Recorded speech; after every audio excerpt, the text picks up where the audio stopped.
Welcome to स्टडीकर। दोस्तों आज हम डिस्कस करेंगे 12 अक्टूबर 2024 के मोस्ट इंपॉर्टेंट करेंट अफेयर्स के क्वेश्चन। तो आप इस पूरे लेक्चर को बहुत ही ध्यान से लास्ट तक जोड़ देखिएगा। आज का पहला और इम्पॉर्टेंट क्वेश्चन है, निहोन हिदांकियो किस देश का ऑर्गेनाइजेशन है जिसे शांति का नोबेल पुरस्कार 2024 प्रदान किया गया है? आंसर हो जाएगा जापान। तो जापान का एक ऑर्गेनाइजेशन है जिसका नाम है निहोन हिदांकियो, तो उसे 2024 का नोबेल पीस प्राइज प्रदान किया गया है। अब एक कहानी समझिएगा दोस्तों, 1945 में जब दूसरा विश्व युद्ध चल रहा था तो उस दौरान अमेरिका के द्वारा जापान के दो शहरों पर परमाणु हमले किए गए थे। तो पहला शहर था हिरोशिमा और दूसरा था नागासाकी। तो यहाँ पर बहुत सारे लोग मारे गए थे, लेकिन कुछ लोग जीवित बच गए थे। तो जो जीवित लोग बचे हुए थे उनके द्वारा एक ऑर्गेनाइजेशन बनाया गया है जिसका नाम है निहोन हिदांकियो। तो अब ये लोग पूरी दुनिया में परमाणु हथियारों के खिलाफ मुहिम चलाते हैं, यानी दुनिया को ये समझाते हैं कि परमाणु हथियारों का इस्तेमाल ना किया जाए। अगर इन हथियारों का इस्तेमाल किया जाएगा तो पूरी दुनिया नष्ट हो जाएगी। और दोस्तों जो लोग इस संगठन में शामिल होते हैं उन्हें हिबाकुशा के नाम से जाना जाता है। दोस्तों ये तो बात हुई 2024 के नोबेल पीस प्राइज की। 2023 में यह नोबेल पीस प्राइज ईरान की महिला पत्रकार और एक्टिविस्ट नरगिस मोहम्मदी को प्रदान किया गया था। भारत के दो लोगों को नोबेल शांति पुरस्कार प्रदान किया गया है। तो उसमें पहला नाम है मदर टेरेसा का, इन्हें 1979 में, और दूसरा नाम है कैलाश सत्यार्थी का, इन्हें 2014 में मलाला यूसुफजई के साथ नोबेल शांति पुरस्कार प्रदान किया गया था। अच्छा, दूसरा विश्व युद्ध कब से कब तक हुआ था? 1939 से 1945 तक। ठीक है, तो 6 अगस्त 1945 को अमेरिका ने जापान के हिरोशिमा पर लिटिल बॉय नाम का परमाणु बम गिराया था और 9 अगस्त को नागासाकी शहर पर फैटमैन नाम का परमाणु बम गिराया था। दोस्तों 2024 में अब तक जो नोबेल प्राइज दिए गए हैं उनको एक बार रिवाइज कर लेते हैं। जैसे केमिस्ट्री में डेविड बेकर, जॉन जंपर और डेमिस हस्बिस को प्रदान किया गया है। फिजिक्स में जॉन डे हाफील्ड और जेफरी ई हिंटन को, और मेडिसिन का नोबेल प्राइज दिया गया है विक्टर एम्ब्रोस और गैरी रोबकुन को। साहित्य का नोबेल प्राइज दिया गया है साउथ कोरिया की लेखिका हान कॉन्ग को। आप इस पूरे लेक्चर को बहुत ही ध्यान से लास्ट तक देखिएगा। लास्ट में आपसे क्वेश्चन पूछा जाएगा जिसका आंसर आपको कमेंट बॉक्स में बताना है। दोस्तों अगर आप हमें सपोर्ट करना चाहते हैं तो स्टडी करके चैनल को सब्सक्राइब कर लें, बेल आइकन भी दबा लें, जिससे आपको समय पर सबसे पहले नोटिफिकेशन मिल सकेगा। दोस्तों सितंबर 2024 के करंट अफेयर्स की ई बुक स्टडी करके ऐप पर मिल जाएगी। ऐप का लिंक डिस्क्रिप्शन बॉक्स में दिया गया है। तो अगर आप ई बुक वाले सेक्शन पर जाएंगे तो आपको ये ई बुक मिल जाएगी हिंदी और इंग्लिश दोनों मीडियम में। अगला क्वेश्चन है, राफेल नडाल ने संन्यास की घोषणा की है, वह किस खेल से रिलेटेड हैं? आंसर हो जाएगा टेनिस। तो टेनिस के महानतम खिलाड़ियों में से एक रहे हैं राफेल नडाल। तो उन्होंने अभी हाल ही में संन्यास की घोषणा कर दी है। राफेल नडाल का संबंध किस देश से है? स्पेन से। और दोस्तों वो 2024 में अपना अंतिम मैच खेलेंगे डेविस कप में। ठीक है, डेविस कप का जो फाइनल है वो नवंबर 2024 में होना है स्पेन देश में। तो यहाँ पर आपके लिए एक क्वेश्चन भी बन जाता है कि डेविस कप का संबंध किस खेल से है? तो उसका संबंध स्पेन से है। दोस्तों राफेल नडाल को किंग ऑफ क्ले और राफा के नाम से भी जाना जाता है। अच्छा, इन्हें किंग ऑफ क्ले क्यों कहा जाता है? तो दोस्तों जो फ्रेंच ओपन है ये क्ले कोर्ट पर खेला जाता है और फ्रेंच ओपन को इन्होंने सबसे ज्यादा बार जीता है, यानी 14 बार जीता है। ठीक है, इसलिए इन्हें फ्रेंच ओपन का मास्टर खिलाड़ी भी कहा जाता है। दोस्तों राफेल नडाल ने अपने पूरे कैरियर में 22 ग्रैंड स्लैम जीते हैं। इनमें से 14 फ्रेंच ओपन है, 4 यूएस ओपन, 2 विंबलडन और 2 ऑस्ट्रेलियन ओपन है। उन्होंने 2008 के बीजिंग ओलंपिक के दौरान गोल्ड मेडल जीता था सिंगल्स में, और 2016 में रियो ओलंपिक के दौरान मेंस डबल्स का खिताब जीता था, यानी गोल्ड मेडल जीता था।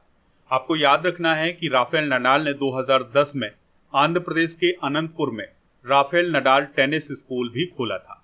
दोस्तों राफेल नडाल ने गोल्डन स्लैम 2008 में पूरा किया था। अब ये गोल्डन स्लैम क्या होता है?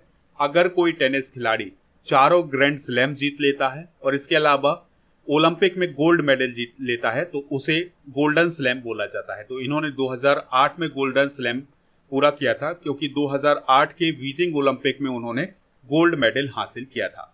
देखिए सबसे ज्यादा मेंस सिंगल्स का ग्रैंड स्लैम खिताब किसने जीता है? तो वो जीता है नोवाक जोकोविच ने 24 बार, 22 बार राफेल नडाल ने और 20 बार रोजर फेडरर ने।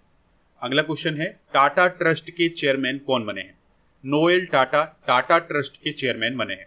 दोस्तों अभी तक रतन टाटा जी टाटा ट्रस्ट के अध्यक्ष थे, लेकिन अब उनके स्थान पर नोएल टाटा टाटा ट्रस्ट के अध्यक्ष बने हैं। टाटा ट्रस्ट की स्थापना 1919 में की गई थी और इसका काम क्या होता है, तो इसका काम होता है परोपकार के कार्य करना और जो उसका ग्रुप है टाटा ग्रुप उसको सलाह देना, यानी कि उसका मार्गदर्शन करना। तो दोस्तों ये जो टाटा ट्रस्ट है ये एजुकेशन, हेल्थ और इसके अलावा गवर्नेंस और कला और संस्कृति इन सभी क्षेत्रों में काम करता है। हाल ही में की गई कुछ महत्वपूर्ण नियुक्तियां डिस्कस करते हैं, जैसे सुजीत पुस्काकर धारकर 48वीं वायुसेना उप प्रमुख बने हैं, संजीव कुमार सिंगला फ्रांस में भारत के एम्बेसडर और अजीत विनायक गुप्ते जर्मनी में भारत के एम्बेसडर बने हैं। आलोक रंजन एनसीआरबी के निदेशक बने हैं। उमर अब्दुल्ला जम्मू कश्मीर के चीफ मिनिस्टर, नायब सिंह सैनी हरियाणा के चीफ मिनिस्टर बने हैं। आतिशी मार्लेना दिल्ली की चीफ मिनिस्टर बनी है। एसएसबी के डायरेक्टर जनरल बने हैं अमृत मोहन और एनएचएम यानी नेशनल हेल्थ मिशन के राज्य मिशन निदेशक कौन बने हैं, विनय गोयल। अगला क्वेश्चन है, संयुक्त राष्ट्र महासभा ने 2025 से 27 तक के कार्यकाल के लिए मानवाधिकार परिषद के लिए कितने सदस्यों को चुना है? आंसर हो जाएगा 18 सदस्यों को। तो यहाँ पर आप क्वेश्चन को बहुत ही ध्यान से समझिएगा। देखिए संयुक्त राष्ट्र की एक परिषद है जो कि मानव अधिकारों के लिए काम करती है, तो उसे संयुक्त राष्ट्र मानवाधिकार परिषद के नाम से जाना जाता है। तो इसमें 47 मेंबर होते हैं। तो 47 मेंबर में से जो 18 मेंबर हैं वो अभी हाल ही में चुने गए हैं संयुक्त राष्ट्र महासभा के द्वारा। इनका जो कार्यकाल होगा वो 2025 से 2027 तक होगा। ये जो 18 मेंबर चुने गए हैं उनमें कुछ प्रमुख मेंबर कौन कौन हैं? वेनिन, बोलिविया, कोलंबिया, साइप्रस, कतर और थाईलैंड। और इनका जो कार्यकाल होगा ये 1 जनवरी 2025 से शुरू होगा। बात करते हैं संयुक्त राष्ट्र मानवाधिकार परिषद की, तो यह मानव अधिकारों के लिए काम करने वाली संस्था है, यानी कि मानव अधिकारों का संरक्षण करने वाली संस्था है। इसकी स्थापना मार्च 2006 में की गई थी। इसके मेंबर हैं 47 और इसका जो हेडक्वार्टर है ये जेनेवा स्विट्जरलैंड में है। कुछ इंपॉर्टेंट करंट अफेयर्स डिस्कस करते हैं।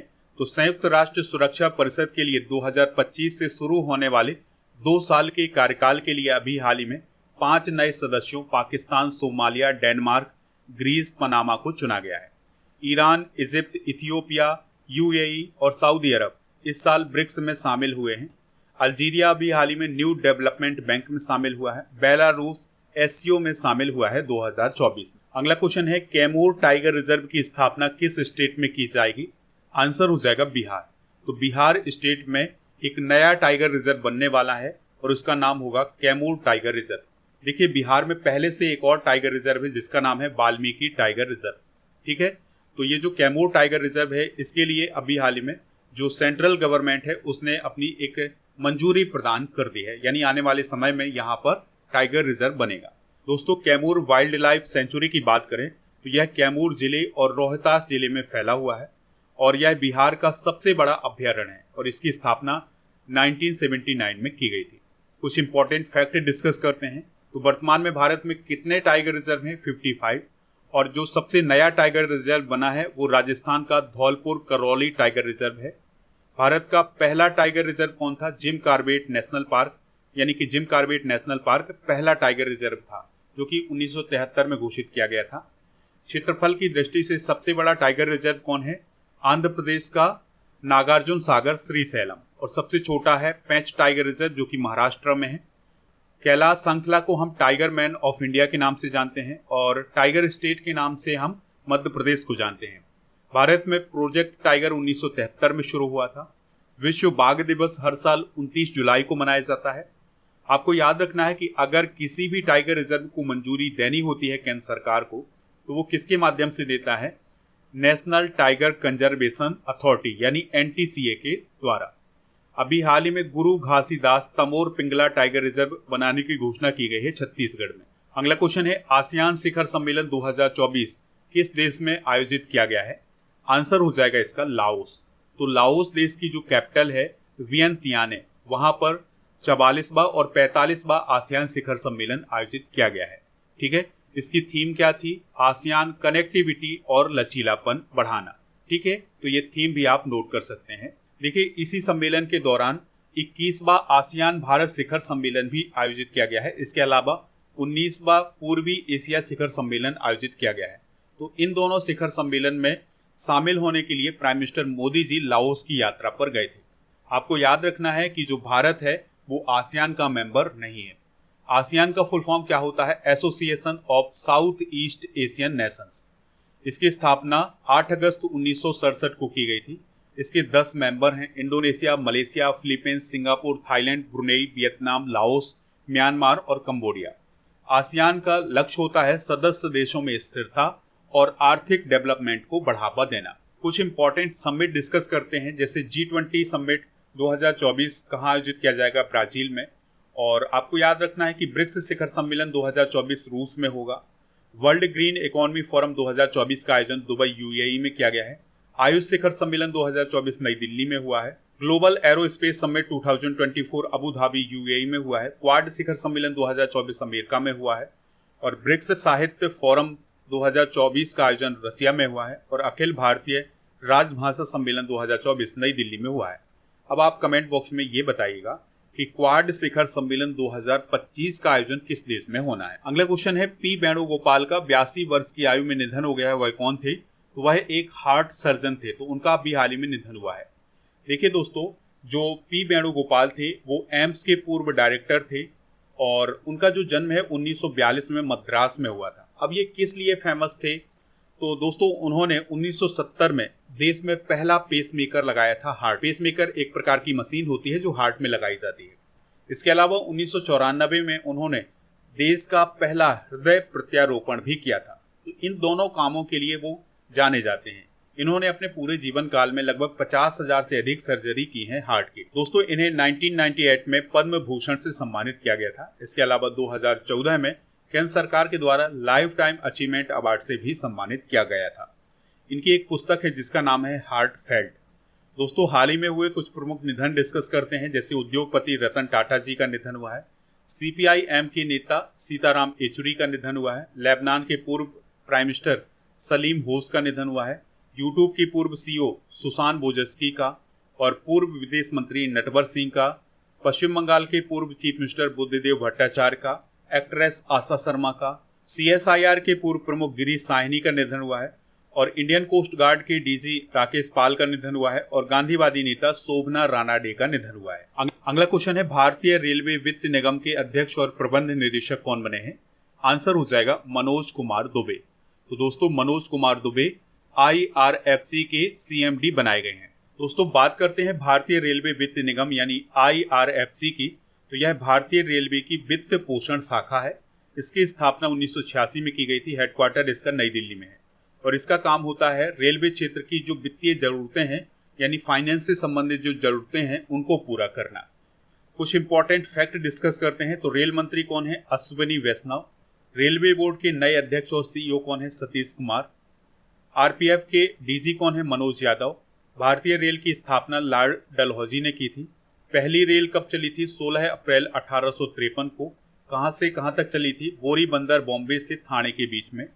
दुनिया का सबसे ऊंचा रेलवे पुल कहां बनाया गया है? ये बनाया गया जम्मू कश्मीर में। पुल का नाम क्या है? चिनाब ब्रिज। भारत में सबसे लंबा रेलवे प्लेटफॉर्म का नाम क्या है या कहां पर ये स्थित है? तो ये कर्नाटक के हुबली में स्थित है। अगला क्वेश्चन है, भारत सरकार ने हिफ्ज उत तहरीर संगठन को आतंकवादी संगठन घोषित किया है। इसका गठन कहां हुआ था? तो इसका गठन जेरूसलम में हुआ था। दोस्तों, गृह मंत्रालय के द्वारा इस्लामिक कट्टरपंथी ग्रुप हिफ्ज उत तहरीर को अभी हाल ही में बैन कर दिया है। इसके अलावा उसको एक आतंकवादी संगठन भी घोषित किया है क्योंकि ये युवाओं को कट्टरपंथी बना रहा था और आतंकवादी गतिविधियों में शामिल करा रहा था। इसके अलावा दोस्तों, ये आतंकवादियों को फंडिंग भी कर रहा था। तो इन सभी बातों को लेकर के गृह मंत्रालय ने इसे बैन कर दिया है और एक आतंकवादी संगठन भी घोषित कर दिया है। दोस्तों, इस संगठन की स्थापना 1953 में जेरूसलम में की गई थी। जेरूसलम जो है वो इजराइल की कैपिटल है। भारत ब्राजील दक्षिण समुद्री अभ्यास में शामिल होने के लिए कहाँ पहुंचा है? तो यह दक्षिण अफ्रीका में पहुंचा है। ठीक है, तो दक्षिण अफ्रीका का जो साइमन टाउन नामक स्थान है वहां पर यह पहुंचा है। और आपको याद रखना है कि ये जो भारत ब्राजील दक्षिण अफ्रीका समुद्री अभ्यास है यह एक नौसैनिक अभ्यास है। INS तलवार की बात करें तो इसे F-40 के नाम से जाना जाता है। 2003 में इसे भारतीय नौसेना में शामिल किया गया था। अगला क्वेश्चन है, भारतीय पुरुष टीम ने एशियाई टेबल टेनिस चैंपियनशिप में कौन सा मेडल जीता है? तो ब्रॉन्ज मेडल जीता है। तो महिला वर्ग और पुरुष वर्ग में भारत ने ब्रॉन्ज मेडल हासिल किया है इस चैंपियनशिप में, और इस चैंपियनशिप का आयोजन कजाकिस्तान की कैपिटल अस्ताना में किया गया था। अगला क्वेश्चन है, प्राइम मिनिस्टर मोदी जी ने भारतीय कौशल संस्थान का उद्घाटन कहाँ किया है? तो इसका उद्घाटन किया है मुंबई में। यहाँ पर युवाओं को अब प्रशिक्षण प्रदान किया जाएगा। अगला क्वेश्चन है, वॉर पुस्तक को किसने लिखा है? तो बॉब वुडवर्थ ने वॉर पुस्तक को लिखा है, और बॉब वुडवर्थ की बात करें तो वह अमेरिका के एक पत्रकार थे। यहाँ पर आप उन्हें देख भी सकते हैं। अगला क्वेश्चन है, उत्तर कोरिया किस देश के साथ लगी सीमा को बंद करेगा? आंसर हो जाएगा दक्षिण कोरिया। तो यहाँ पर आप मैप में देख पा रहे हैं, ये है नॉर्थ कोरिया और ये है साउथ कोरिया। ठीक है, तो नॉर्थ कोरिया की जो कैपिटल है वो है प्योंगयांग और साउथ कोरिया की कैपिटल है सियोल। तो नॉर्थ कोरिया और साउथ कोरिया के बीच की जो सीमा है उसको अब बंद करेगा कौन? नॉर्थ कोरिया, यानी पूरी तरह से ये सील कर देगा। एक पॉइंट और याद रखना है कि नॉर्थ कोरिया और साउथ कोरिया के बीच में एक रेखा है जो कि कई बार एग्जाम में पूछी जाती है, उसका नाम है 38वीं समानांतर रेखा। अगला क्वेश्चन है, अंतरराष्ट्रीय बालिका दिवस कब मनाया जाता है? तो 11 अक्टूबर को अंतरराष्ट्रीय बालिका दिवस मनाया जाता है। 2024 की थीम थी भविष्य के लिए लड़कियों का दृष्टिकोण, यानी girls vision for the future. दोस्तों ये थे आज के करंट अफेयर्स के क्वेश्चन। चलिए अब हम कल के करंट अफेयर्स के क्वेश्चन एक बार रिवाइज कर लेते हैं। रतन टाटा का निधन हो गया है, वह कौन थे? वह एक व्यवसायी थे। साहित्य में नोबेल पुरस्कार 2024 हान कांग को प्रदान किया गया है। उनका रिलेशन किस देश से है? साउथ कोरिया से। ग्लोबल हंगर इंडेक्स 2024 में भारत किस स्थान पर रहा है? 105 पे। केंद्र शासित प्रदेश जम्मू कश्मीर के नए चीफ मिनिस्टर कौन बने हैं? उमर अब्दुल्ला। राष्ट्रपति द्रौपदी मुर्मू जी 13 से 19 अक्टूबर तक किस देश की यात्रा करेंगे? Algeria, Mauritania, Malawi. Hurricane Milton किस देश से टकराया है? अमेरिका। भारतीय महिला टीम ने एशियाई टेबल टेनिस चैंपियनशिप में कौन सा मेडल जीता है? ब्रॉन्ज। 38वें नेशनल गेम्स 2025 में कहाँ होंगी? उत्तराखंड। दूसरा सेना कमांडर सम्मेलन 2024 का पहला चरण कहाँ आयोजित किया गया है? गंगटोक। और मैक वेधशाला का उद्घाटन किस राज्य केंद्र शासित प्रदेश में किया गया है? लद्दाख। आरबीआई ने यूपीआई वॉलेट की सीमा 2000 रुपए से बढ़ाकर कितनी कर दी है? 5000 रुपए। हाल ही में किस यूनिवर्सिटी ने जलवायु संस्थान का शुभारंभ किया है? अहमदाबाद यूनिवर्सिटी ने। दोस्तों आज के जनरल नॉलेज के पिटारे में हम समिति और आयोग डिस्कस करेंगे। जैसे एसके धर समिति 1948 में स्थापित की गई थी और यह भाषाई प्रांत आयोग के सुझाव के लिए स्थापित की गई थी। जेबीपी कमेटी 1948 में बनी थी और इसने राज्यों के पुनर्गठन के लिए भाषाई आधार को खारिज किया था। फजल अली आयोग 1953 में बना था, ये राज्यों के पुनर्गठन के लिए बना था। बलवंत राय मेहता समिति 1957 में बनी थी, यह पंचायती राज से संबंधित है और इसने त्रिस्तरीय पंचायती राज व्यवस्था का सुझाव दिया था। सरदार स्वर्ण सिंह समिति 1976 में बनी थी, यह मौलिक कर्तव्य को शामिल करने के सुझाव के लिए बनी थी। अशोक मेहता समिति 1977 में बनी थी, इसने 2 स्तरीय पंचायती राज व्यवस्था का सुझाव दिया था। एलएम सिंघवी समिति 1986 में बनी थी और यह पंचायती राज से संबंधित थी। सरकारिया आयोग 1983 में बना था, ये केंद्र राज्य संबंधों से संबंधित था। काका केलकर आयोग 1953 में बना था और यह प्रथम पिछड़ा वर्ग आयोग से संबंधित था। दोस्तों अब हम सितंबर 2024 के करंट अफेयर्स को भी रिवाइज कर लेते हैं। तो केंद्र सरकार ने आयुष्मान भारत योजना के तहत किस उम्र के नागरिकों को स्वास्थ्य कवरेज की मंजूरी दे दी है? आंसर हो जाएगा 70 वर्ष और उससे अधिक। सुब्रतो कप 2024 का टाइटल किसने जीता है? मणिपुर के टीजी इंग्लिश स्कूल ने। नागरिक उड्डयन पर दूसरा एशियाई प्रशांत मंत्री स्तरीय सम्मेलन कहाँ आयोजित हुआ है? नई दिल्ली में। आर रविंद्र किस देश में भारत के एम्बेसडर बने हैं? आइसलैंड। सीताराम येचुरी का संबंध किस पार्टी से था जिनका निधन हो गया है? कम्युनिस्ट पार्टी ऑफ इंडिया मार्क्सवादी। 79वीं संयुक्त राष्ट्र महासभा में किसने सीट हासिल की है? फिलिस्तीन। शहरी क्षेत्र के सभी प्राथमिक स्वास्थ्य केंद्रों में आयुष सुविधा उपलब्ध कराने वाला पहला स्टेट कौन है? मध्य प्रदेश। राष्ट्रपति द्रौपदी मुर्मू ने कितने लोगों को राष्ट्रीय फ्लोरेंस नाइटिंगेल पुरस्कार से सम्मानित किया है? 15। भारत सरकार ने कितनी भाषाओं में टेक्निकल शब्दों वाली वेबसाइट लॉन्च की है? 22। पोलारिस डॉन मिशन किस स्पेस एजेंसी ने लॉन्च किया है? स्पेस एक्स ने। दोस्तों कल के करंट अफेयर्स में आपसे पूछा गया था कि मनिका बत्रा का संबंध किस खेल से है, तो उनका संबंध टेबल टेनिस से है। तो लगभग सभी लोगों ने इसका आंसर टेबल टेनिस बताया हुआ है। दोस्तों आप स्टडी करके ऐप को डाउनलोड कर लें, इसका लिंक डिस्क्रिप्शन बॉक्स में दिया गया है। तो यहाँ पर आपको paid course, e book, test series ये सभी मिल जाएगा। इसके अलावा टेस्ट पास भी मिल जाएगा। तो टेस्ट पास में भारत में जितने भी कॉम्पिटिटिव एग्जाम आयोजित किए जाते हैं उन सभी के लिए टेस्ट मिल जाएगा। इस टेस्ट की वैलिडिटी होगी 1 वर्ष की, तो आप इसको वहां से प्राप्त कर लें। आज का क्वेश्चन है आपके लिए, वाल्मीकि टाइगर रिजर्व किस स्टेट में है? जो भी इसका राइट आंसर हो कमेंट बॉक्स में जरूर बताएं। ऐप पर आपको जनवरी से सितंबर 2024 के करंट अफेयर्स की ई बुक मिल जाएगी। इसके अलावा डेली करंट अफेयर्स का टेस्ट मिल जाएगा टेस्ट सीरीज वाले ऑप्शन पर। इसके अलावा ई बुक वाले सेक्शन पर आपको करंट अफेयर्स की ई बुक के अलावा जीके की ई बुक भी मिल जाएगी, तो इसको भी आप वहां से प्राप्त कर सकते हैं। टेलीग्राम चैनल को ज्वाइन कर लें। टेलीग्राम चैनल का नाम है स्टडी कर ऑफिशियल। आप हमारे व्हाट्सएप चैनल और इंस्टाग्राम पेज को भी फॉलो कर सकते हैं, इसका लिंक डिस्क्रिप्शन बॉक्स में दिया गया है।